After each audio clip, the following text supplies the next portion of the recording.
Kathy Bates stood beneath the blazing lights of the Kodak Theater with an Oscar pressed tightly in her hands, and for a brief moment it felt as though the entire world had finally admitted it had been wrong about her. The applause thundered through the room like a wave she had spent decades trying to reach. Around her stood the most powerful people in Hollywood, clapping for a woman they had once dismissed as too plain, too heavy, too unconventional to ever become a leading star. She had waited nearly 40 years for that moment. 40 years of auditions that ended in rejection. 40 years of watching other actresses receive the opportunities she desperately wanted. 40 years of proving herself in tiny theaters while Hollywood looked the other way. And now, at 42 years old, Kathy Bates held the Academy Award for Misery and looked like living proof that persistence could defeat anything. But the strangest thing about triumph is that it often arrives long before the hardest battles begin. Years later, the applause would be replaced by the cold hum of hospital machines. The cameras would disappear, the glamorous headlines would fade, and Kathy Bates would find herself sitting alone in rooms where nobody cared about Oscars, fame, or standing ovations. In those rooms there were only doctors, test results, and words capable of splitting a life into before and after. Cancer, then another cancer, then complications that would remain with her forever. The public saw Kathy Bates as one of Hollywood's greatest actresses. What they rarely saw was the woman behind the performances, fighting private wars inside a body that kept betraying her. Long before she became famous, Kathy Bates was simply Kathleen Doyle Bates, a quiet girl growing up in Memphis, Tennessee. She was born into a traditional household with strict expectations and little understanding of the emotional intensity she carried inside herself. She was not the glamorous daughter people immediately noticed. She was observant, deeply sensitive, and unusually emotional in a world that rewarded women for being polished rather than complicated.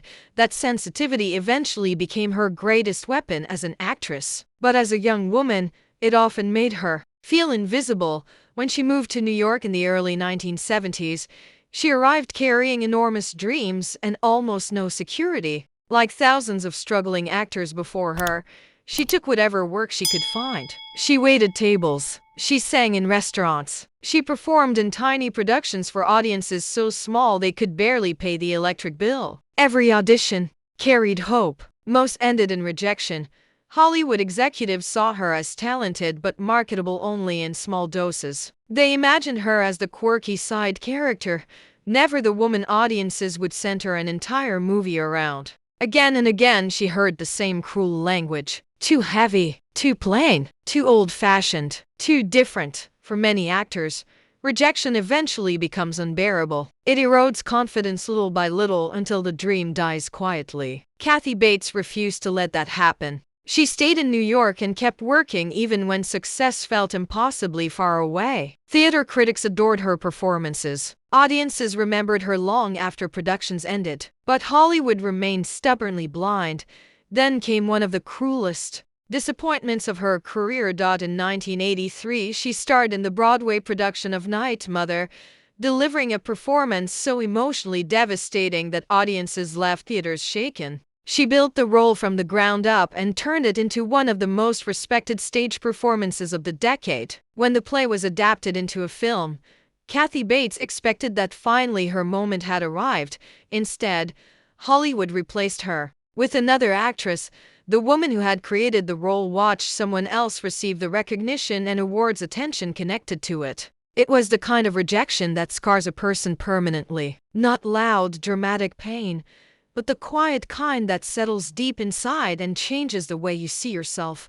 Still, she refused to quit. Then, almost unexpectedly, came Misery. By the time the film arrived in 1990, Hollywood had already started treating Kathy Bates as someone whose chances at stardom had passed. She was 42 years old, far beyond the age when the industry usually crowns new female stars. But director Rob Reiner saw something others missed. He understood that Kathy Bates possessed an emotional force most actors spend entire careers trying to develop. As Annie Wilkes, she delivered one of the most terrifying performances in film history. But what made it unforgettable was not simply the horror. It was the humanity. Annie Wilkes was frightening because Kathy Bates made her emotionally real. Audiences could not look away.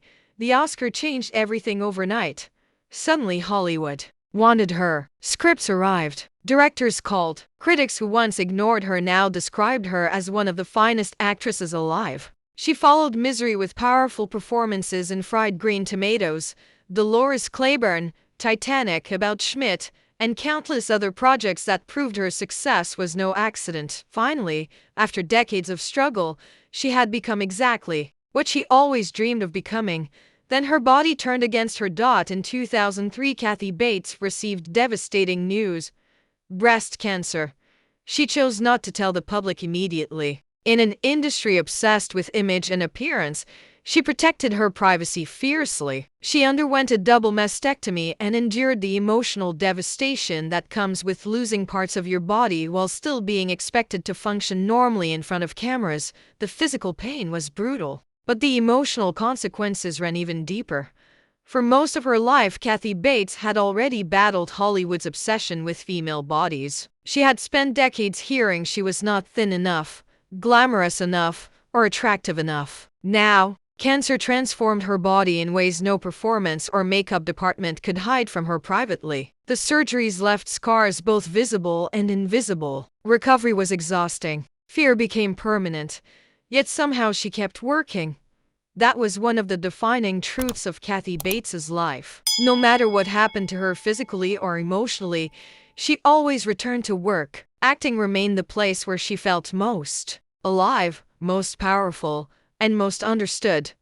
But survival after cancer is rarely simple. Many people imagine recovery as a finish line. The treatment ends, the patient survives, and life supposedly returns to normal. Kathy Bates discovered the truth is far more complicated. Cancer leaves permanent shadows behind. Every ache feels suspicious. Every doctor appointment carries anxiety. Every scan becomes a terrifying possibility. Then, in 2012, another nightmare arrived: ovarian cancer.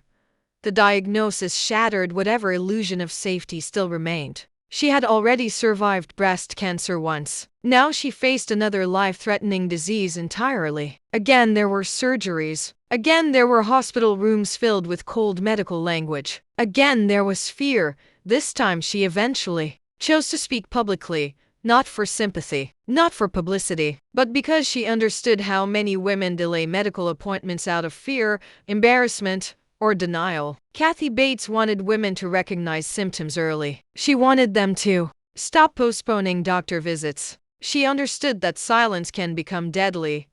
Her honesty saved lives, but even after surviving 2 cancers, the hardest part still was not over. The surgeries damaged her lymphatic system, leaving her with lymphedema, a chronic condition causing painful swelling in her arms and body. Unlike cancer itself, lymphedema never truly disappears. It requires constant management every single day. Compression garments became part of her routine. Physical therapy became necessary. Ordinary actions most people never think about suddenly required calculation and effort. Sleeping comfortably became difficult. Traveling became harder. Even simple movements could trigger swelling and pain. The condition was largely invisible to the public. Most people watching her on television had no idea she was managing chronic physical discomfort beneath her clothing every moment. What made Kathy Bates remarkable was her refusal to minimize the reality of that struggle. Many celebrities hide illness behind carefully polished public images. Kathy Bates eventually chose brutal honesty. She spoke openly about waking up swollen and uncomfortable. She described the exhausting discipline required to manage her condition. She refused to pretend survival was glamorous. That honesty mattered deeply to people suffering from chronic illness themselves. For decades, Hollywood had judged Kathy Bates's body harshly. Now she faced a new reality where her body demanded daily attention simply to remain functional. The battle was no longer about pleasing casting directors or fitting beauty standards. It became something far more personal: learning how to live inside a body permanently changed by survival. And still, she kept showing up. American Horror Story introduced Kathy Bates to an entirely new generation of viewers. Her performances were Fearless, strange, emotional, terrifying, and unforgettable. Ryan Murphy later admitted directing her was easy because her talent required almost no guidance. She arrived prepared, committed, and completely immersed in every role. Crew members described her as intensely professional. She treated everyone respectfully regardless of status. She never coasted on reputation. Even after decades of success, she worked as hard as someone still trying to prove herself. That work ethic became part of her legend.